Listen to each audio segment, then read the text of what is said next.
Hello, good morning. Welcome to मेहास wonderful garden.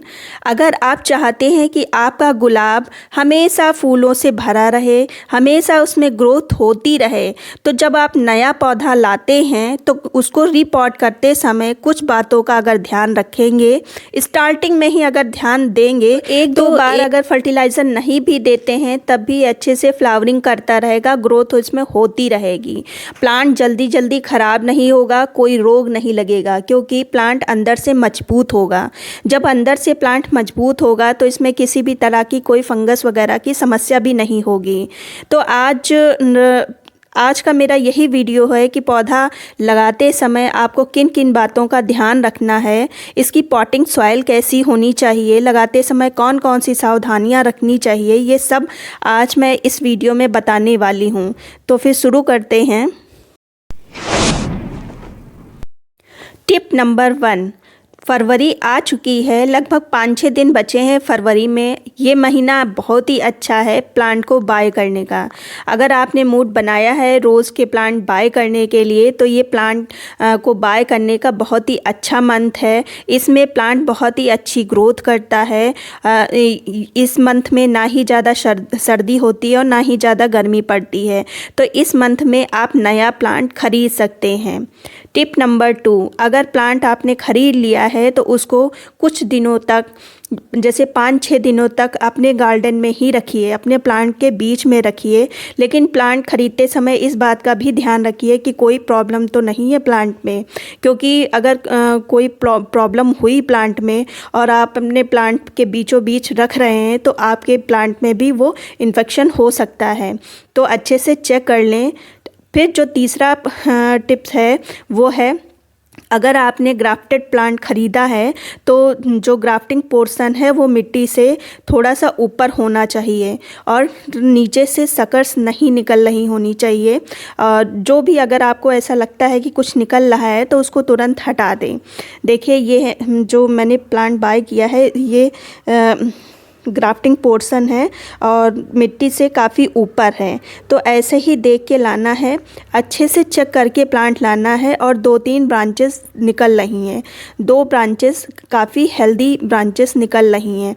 Plant जब भी ख़रीदें तो हेल्दी ही ख़रीदें। टिप नंबर 4, प्लांटर का भी चयन करना बहुत ही ज़रूरी है।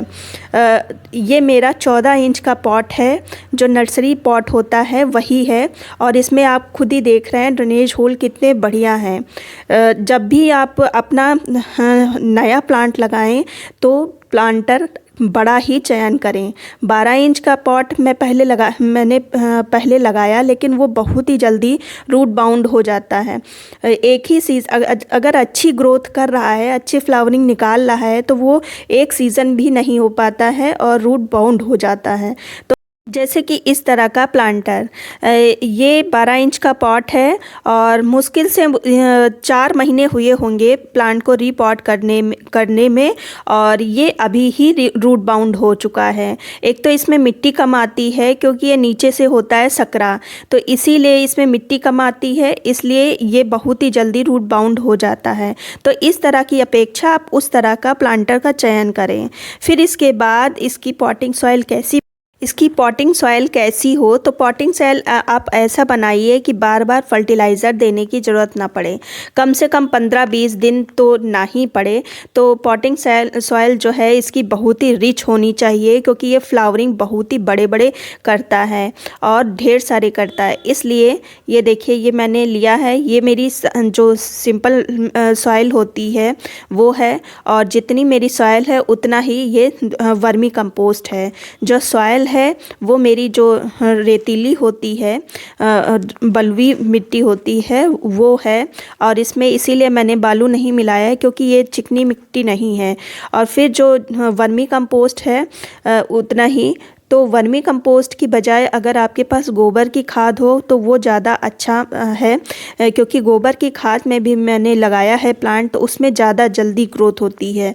हालांकि अभी मेरे पास नहीं है तो मैं अभी इसको मिक्स कर रही हूँ, फिर जब वो आ जाएगी, मुझे मिल जाएगी, तो मैं उसको फिर यूज़ करूँगी। और फिर जो तीसरी चीज़ मिलानी है वो है धान की भूसी। धान की भूसी जो गुलाब को बहुत ही ज़्यादा पसंद होती है, क्योंकि ये मिट्टी को एसिडिक बना देती है और गुलाब को एसिडिक मिट्टी ही बहुत ही पसंद होती है। तो जितनी मैंने मिट्टी ली है उसका 1/3 जो राइस हस्क होगा।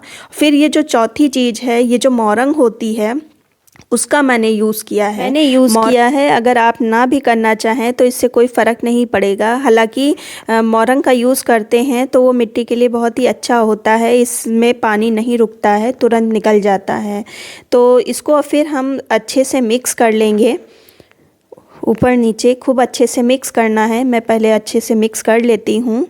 पॉट में मैंने आधा भर भी लिया है और नीचे मैंने वो जो थर्माकोल के पीसेस होते हैं वो मैंने डाला था, फिर आधी मिट्टी मैंने इसकी भर ली है। फिर अब क्या करना है, तो अब कुछ फर्टिलाइज़र का यूज़ करना है। तो उसमें सबसे पहले मैंने डाला है ये जो नीम की खली होती है, उसको 2 मुट्ठी डाली है। नीम की खली डालने से जैसे फंगस वगैरह नहीं लगता है, तो इसको मैंने यूज़ किया। अगर आपके पास नीम की खली नहीं है तो जो नीम की पत्तियां होती हैं उनको सुखा कर डाल सकते हैं, वो भी सेम ही काम करेगा। नीम की खली नहीं है तो उसको यूज़ कर लें। फिर जो इसके बाद डालना है वो है 2 चम्मच भर के ये मैंने डाला है बोन मील।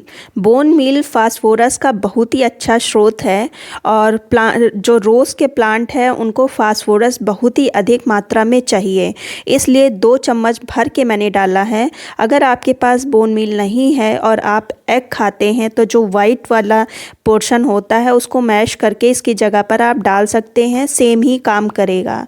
फिर इसके बाद जो तीसरी चीज़ डालनी है वो है सीवीड। सीवीड भी बहुत ही इफ़ेक्टिवली काम करता है रोज़ पर, बहुत ही अच्छा फर्टिलाइज़र है। तो इसको मैंने डाला है, 1 चम्मच भर के डाला है से। और फिर इसके बाद जो चीज़ मैं डालूँगी यह है एप्सम साल्ट। 1 चम्मच भर के मैंने डाला है। एप्सम साल्ट भी बहुत ही अच्छा काम करता है। ये जैसे प्लांट को जब हम रिपॉट करते हैं तो शॉक ना लगे तो उसके लिए डालते हैं। फिर आधी चम्मच हमने पोटास डाला है। पोटास मैंने अभी कम ही डाली है क्योंकि अभी इससे फ्लावरिंग नहीं मुझे लेना है, ये अच्छे से ग्रोथ करे, तो इसीलिए मैंने इसको थोड़ा सा डाला है। तो अब देखिए इतना मैंने फर्टिलाइज़र डाला है। फिर इसके बाद इस प्लांट को अब हम लगाएंगे। तो देखिए ये प्लांट मेरा चिकनी मिट्टी में लगा हुआ है, तो ये पैकेट हम निकाल लेते हैं अच्छे से और अच्छे से कायदे से निकालना है, जिससे पूरी रूट ना अलग हो जाए। क्योंकि जब प्लांट की मिट्टी एकदम सूखी होती है तब बहुत अच्छे से निकल जाता है, जब गीली होती है तो थोड़ा सा रूट का डर, डैमेज होने का डर रहता है। ये कायदे से निकालना है। और फिर ये मेरा प्लांट चिकनी मिट्टी में लगा है तो मैं इसकी मिट्टी भी थोड़ी सी हटाऊंगी, पूरी नहीं निकालेंगे क्योंकि ये चिकनी मिट्टी में प्लांट अच्छा ग्रोथ नहीं करता है, इसलिए हम इसकी मिट्टी थोड़ी सी निकाल रहे हैं।